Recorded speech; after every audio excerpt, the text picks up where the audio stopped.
This update deserves your full, undivided attention. In 2026, we are seeing a record number of Australian seniors heading overseas to visit family, escape the winter, or finally, take that bucket list trip. But before you scan your boarding pass, you need to understand the digital travel clock that starts ticking the moment you clear customs. Well, um, look, I want to be very clear. This is not about alarm, it's about being informed. Many people think it's my money, I've earned it, I can go wherever I want. While that's true, Centrelink operates on a system of residency and portability. The moment your passport is scanned at the airport, an automated data link between the Department of Home Affairs and Services Australia is triggered. They know you've left the country before you've even reached your cruising altitude. Now, I've seen so many pensioners get caught out by unannounced travel. They think if they're only gone for a month, it doesn't matter. Well, in 22.6, while short trips are usually safe, there are three critical time thresholds: 6 weeks, 26 weeks, and a specific 2-year trap that can change your payment amount or even stop it entirely. In this masterclass, we are going to break down the 22.6 travel rules so you can pack your bags with total peace of mind. We'll look at why your pension supplement might drop, what happens to your energy supplement, and the one mistake returning residents make that can lead to an immediate payment cancellation. This is about making sure your holiday doesn't turn into a financial headache. So, let's look at the first ticking clock you'll encounter, the 6-week window. Now, let's talk about the standard holiday. For most of you, a trip to see the grandkids in New Zealand or a month-long tour of Europe won't change your pension payments at all. In 2026, the general rule remains: if you are away for less than 6 weeks, your age pension rate stays exactly the same. Well, look, even though your money doesn't change, there is a common question I get. Do I have to tell Centrelink if I'm only gone for 2 weeks? Technically, if you're an age pensioner and your trip is under 6 weeks, you usually don't have to notify them. However, as your lead scriptwriter, I'm giving you masterclass advice. Tell them anyway. In 22.6, it's easier than ever to add your travel dates via the MyGov app. Why do this if it's not mandatory? Because if there is a flight delay or a medical emergency that keeps you overseas longer than planned, having your original dates on record makes it much easier to protect your payments. Now, well, we have to talk about the cruise ship exception because this catches people out every single year. If you're jumping on a ship in Sydney or Brisbane, you might think you're still in Australia. But the moment that ship enters international waters, the 6-week clock starts ticking.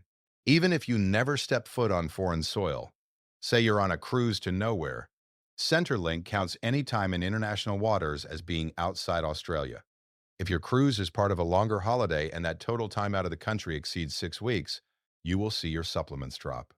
One more protective tip for the short-term traveler. If you are on the Disability Support Pension, DSP, the rules are much tighter than the age pension.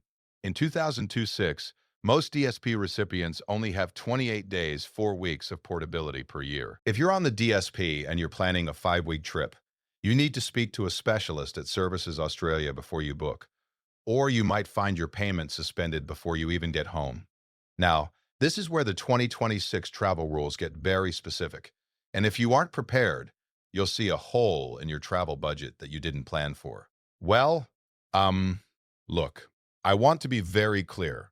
Once your time outside Australia hits the 4-2 day mark, exactly 6 weeks, Centrelink automatically switches your payment to what they call the outside Australia rate. This isn't about stopping your pension, not yet, but it is about removing the gestures that the government says you only need while you're physically living in Australia. In 22.6, the moment you hit that 6-week threshold, two things happen immediately. One, the energy supplement stops. This payment, which is currently $14.10 per fortnight for singles or $10.60 for each member of a couple, is cut to zero. The government's logic is simple. If you aren't in Australia, you aren't paying for Australian electricity and gas. Two, the pension supplement drops. This is the bigger hit. Your pension supplement is reduced from the maximum rate to the basic rate. For a single person in early 2026, that means your supplement drops from roughly $84.90 down to just $29.50 per fortnight. When you add those together, a single person is losing about $69.50 every fortnight for as long as they stay away beyond that 6-week mark. For a couple, you're looking at a combined loss of over $100 per fortnight. Well, I know that might not sound like much when you're sipping a coffee in Paris, but if you're away for 3 or 4 months, that's hundreds of dollars gone. And here is the masterclass warning. Your pension or concession card also cancels after 6 weeks. This means if you have any automated payments or discounts linked to that card back home, like your car registration or local council rates, those discounts might vanish while you're away. Now look, this is not about alarm. It's about being informed. If you know you're going to be away for 10 weeks, just factor that $70 per fortnight drop into your savings plan before you leave. The good news? The moment you land back on Australian soil and your passport is scanned at the gate, these supplements are automatically reinstated. You usually don't even have to call them. The digital link we talked about earlier handles the restart for you. If you are planning an extended stay overseas, perhaps a 6-month grand tour, or a long summer with family, the rules in 2026 change from simple supplement cuts to a deep dive into your entire life history. Look, I want to be very clear. Once you have been outside Australia for 26 weeks, roughly 6 months, the government stops looking at where you are and starts looking at how long you lived in Australia between the ages of 16 and 67. This is known as your Australian Working Life Residency, AWLR. To keep receiving your full base pension rate after 26 weeks overseas, you generally need to have 35 years of Australian residency during your working life. Now, I know 35 years sounds like a long time, and for those who have lived here their whole lives, it's not an issue. But for the millions of Australians who migrated here later in life, this 2026 rule can be a budget killer. Here is the formula they use. If you have less than 35 years of residency, your pension is prorated.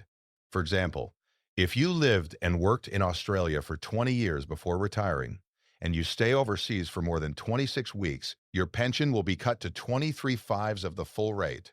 That is a massive reduction, nearly 40% of your income gone, just because you stayed an extra week past the 6-month mark. Well, why does this matter so much in 2026? Because with the cost of international flights, many people are choosing to stay away longer to make the most of the trip.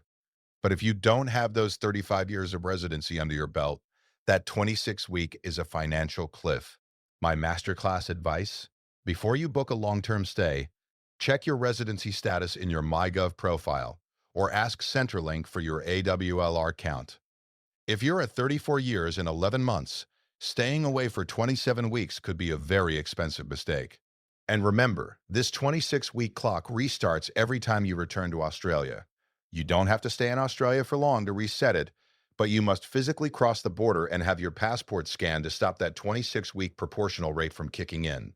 This section is perhaps the most critical warning in today's masterclass, especially if you have recently moved back to Australia after living abroad.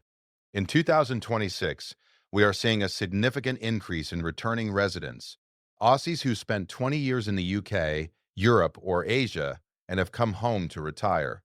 Well, look, I want to be very clear. There is a specific high authority rule that catches people out every single month. It's called the former resident rule, or what I call the 2-year trap.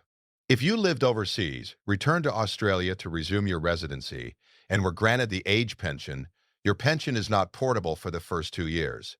This means that if you leave Australia for any reason, even a 3-day trip to attend a funeral or a 1-week holiday, your pension will be suspended the moment you leave. Now, I've seen this cause absolute heartbreak. Someone moves back from Italy, gets their pension sorted, and 6 months later they fly back for a quick family wedding. They think, I'm only gone for 10 days, the 6-week rule covers me. It does not. Because they are a returning resident, the 2-year clock is their only master. If you leave during this 2-year window, your payment is suspended immediately upon departure.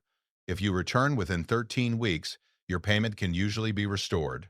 If you stay away for more than 13 weeks, your age pension is canceled entirely and you have to start the whole application process from scratch when you get back. Well, why does this rule exist? In 2200, the government is very strict about preventing people from pension shopping, returning just to claim a payment and then immediately taking it back overseas. They want to see that you have genuinely reestablished your life in Australia.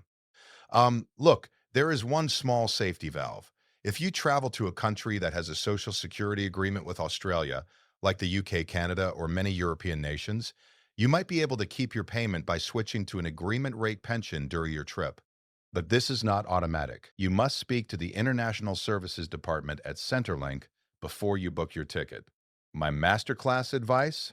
If you are a returning resident in your first 2 years back, stay on Australian soil.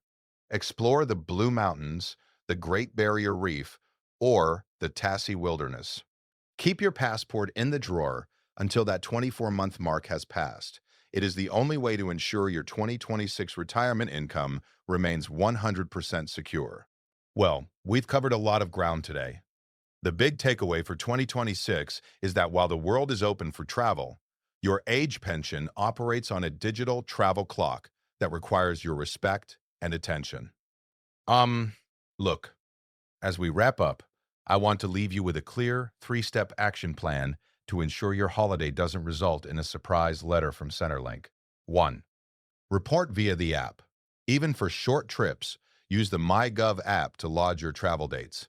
It takes 2 minutes and creates a digital paper trail that protects you if your return is delayed by flight cancellations or health issues. 2. Budget for the 6-week drop. If you are staying away for longer than 42 days, remember that your energy supplement will stop and your pension supplement will drop to the basic rate. Budget for a reduction of approximately $70 per fortnight for singles or $100 for couples. 3. The 2-year stay put. If you are a returning resident who has moved back to Australia in the last 24 months, do not leave the country without speaking to Centrelink's International Services. Your pension is not portable yet, and even a short trip could trigger a total payment cancellation. This is not about alarm, it's about being informed and taking charge of your travel plans. 2026 is a fantastic year to see the world, but your retirement income is your most important travel companion. By staying tuned to this channel, you're making sure that companion stays right by your side. If this guide helped you plan your next adventure, please hit that like button. It helps us reach more seniors who might be heading for the 6-week drop without knowing it. And for the latest updates on the March 20th indexation and new 2026 travel concessions, make sure you subscribe to Centrelink Masterclass with the notification bell turned on. Safe travels, look after each other, and I'll see you in the next Masterclass.